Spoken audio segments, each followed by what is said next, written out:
Buenas tardes o noches, somos Javier Monclús y Carmen Díez de la Universidad de Zaragoza y quisiéramos comenzar felicitando a la directora del Congreso, Helga von Breyman, por su organización excelente.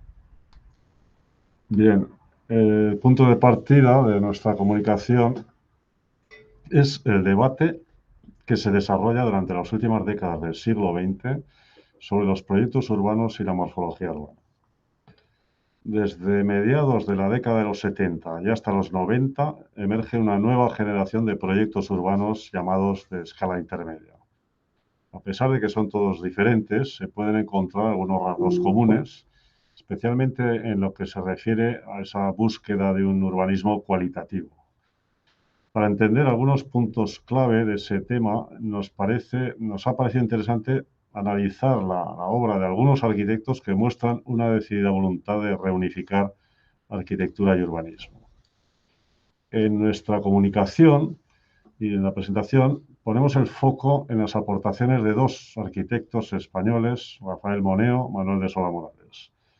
En primer lugar, lo que hacemos es una breve revisión de sus trayectorias y aproximaciones. En segundo lugar, comentamos tres proyectos urbanos en tres ciudades españolas en los que el tándem Moneo-Solá mostraba una voluntad común de integrar arquitectura y urbanismo. Y finalmente, lo que hacemos es comentar algunos aspectos relativos a la naturaleza paradigmática de esos proyectos. En la comunicación nos referimos a ese debate sobre las relaciones entre arquitectura y urbanismo y considerando la visión de algunos arquitectos ya antes interesados por la dimensión urbana de la arquitectura, dimensión morfológica del urbanismo, en los años 50 y 60. En ese contexto resulta especialmente significativo e interesante el discurso de Jaap Bakema, quien acuñó este término, el término arquitecturbanismo. Este fue un tema central en el Team Ten, expresado las ideas de Bakema, divulgadas también en un programa, como se ve ahí, en un programa de televisión en Holanda, a mediados de los años 60, en el que defendía la necesidad de integrar las distintas escalas, de la silla o el umbral a la ciudad. Los discursos teóricos y las obras de ambos arquitectos, Moneo y Solá Morales, forman parte de esta actitud que muestra lo inseparables que son realmente la arquitectura y el urbanismo. Ambos coincidieron como miembros del equipo editorial de Arquitecturas BIS en los años 70, segunda mitad, 70, primera de los 80, que fue una publicación de referencia en el ámbito de la arquitectura española en aquellos años. En la comunicación comentamos las trayectorias intelectuales y profesionales de ambos arquitectos a las que no nos podemos referir ahora. Simplemente decir que Moneo recibió el Pritzker de arquitectura en el año 1996, y que la atención que ha prestado a la ciudad se reconoce en todos los proyectos realizados. Manuel de Solá Morales en el año 1969 fundó el Laboratorio de Urbanismo de Barcelona, y no es de extrañar que los trabajos conjuntos de ambos arquitectos reforzaran esa voluntad compartida de entender la arquitectura desde la ciudad y la ciudad desde la arquitectura, como muestran los tres proyectos que vamos a analizar a continuación y que pertenecen a tres ciudades y tres épocas diferentes. Comenzamos con el primero de ellos, es el proyecto de Zaragoza, una ocasión que les ofreció una doble oportunidad. Por un lado, intervenir en un centro histórico que entonces experimentaba un proceso de obsolescencia funcional claro, y por otro lado les permitió aprovechar las oportunidades de modernizar la ciudad en un ciclo de crecimiento urbano en el que se encontraba. En este contexto, el proyecto de Moneo y de Solá Morales pues, es muy innovador por su capacidad de conciliar, por un lado, la definición de las formas urbanas a escala arquitectónica, y por otro lado también reordenando todo el sistema de circulaciones y de accesibilidad hacia el centro histórico. De esa planta que estábamos viendo ahora mismo, que define con mucho cuidado, mucho escrúpulo la intervención a escala arquitectónica en el centro histórico, se pasa a secciones estructurales y a diagramas que no sé qué pasa, que se está cambiando la presentación, que bueno, que muestran esa confianza en también la reordenación del viario, ¿no? Bueno, se proponen una serie de actuaciones de esponjamiento de espacios públicos y de plazas que permitían la penetración del eje viario principal hacia el corazón simbólico de la ciudad, que era la plaza de las catedrales. Sí, vamos ahora con el segundo proyecto urbano. Es la propuesta para un gran desarrollo residencial en la ciudad de Vitoria.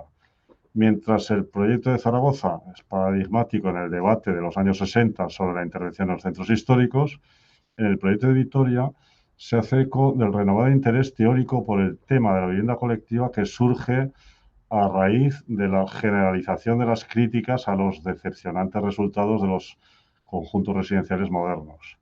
Ya desde la década de los 60 había emergido la fórmula Low-Rise High Density, como alternativa al rígido modelo de la torre y el bloque, baja altura, alta densidad. Se buscaba una arquitectura a escala más humana que combinara las ventajas de la intensidad urbana con la de los conjuntos residenciales suburbanos experimentados en el periodo de entreguerras, la primera mitad del siglo XX.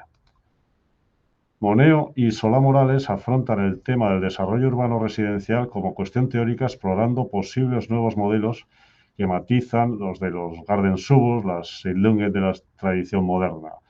La excepcionalidad de la escala de intervención en Vitoria, son 3.000 viviendas para 12.000 habitantes, lleva a Moneo y Solá Morales a explorar un nuevo modelo, una urbanización densificada de vivienda colectiva basada en el concepto de casas en hilera como alternativa tanto a los conjuntos de bloque abierto de la modernidad, pero también como alternativa a la manzana, que entonces comenzaba a recuperarse un poco por todas partes. El proyecto trata de hacer ciudad mediante el aprovechamiento exhaustivo del suelo con una trama densa y repetitiva, en un orden continuo, basado en modelos racionalistas, pero con mecanismos de subdivisión jerarquizados que permiten cualificar los espacios públicos desde el parque central hasta las calles cubiertas que protegen de las inclemencias del clima de Vitoria y favorecen la vida social. Y ahora el tercer caso, el proyecto urbano denominado Isla Diagonal, una supermanzana comercial y de servicios en Barcelona. En este caso, la operación se inscribe en las estrategias urbanas de final de los años 80, que se corresponde con el salto de escala que supondrían los planes para los Juegos Olímpicos de 1992. La Isla Diagonal se construye, por tanto, en la etapa de los grandes proyectos, un momento en el que se apuesta por áreas de centralidad, piezas de gran calibre. El gran volumen, de más de 300 metros de longitud, se estudia habitualmente desde consideraciones estrictamente visuales, que ponen en valor la calidad del edificio. Pero como ocurría en las experiencias de Zaragoza y de Vitoria, la definición del edificio no se puede separar de la trama urbana. Es en esta misma línea, el tratamiento integrado de espacios públicos y privados, cómo se ponen en valor los espacios colectivos. Se plantea una reflexión realmente innovadora sobre el significado de estos espacios. Como decían los autores, lo que se buscaba era explotar el potencial de la avenida Diagonal como soporte de una arquitectura capaz de hacer ciudad. La Isla Diagonal responde de este modo a una estrategia proyectual compleja que trata de resolver la tensión entre unidad y diversidad. Es un ejemplo paradigmático del mejor arquitecturbanismo mediante un proyecto que se distingue por su calidad arquitectónica y por su intensidad urbana. Bien, a pesar de que los tres proyectos presentados pues, corresponden a momentos y situaciones diferentes, es posible detectar una actitud común desde perspectivas integradoras, arquitectónicas y urbanísticas. Al analizar estos proyectos se reconocen al menos estos tres aspectos.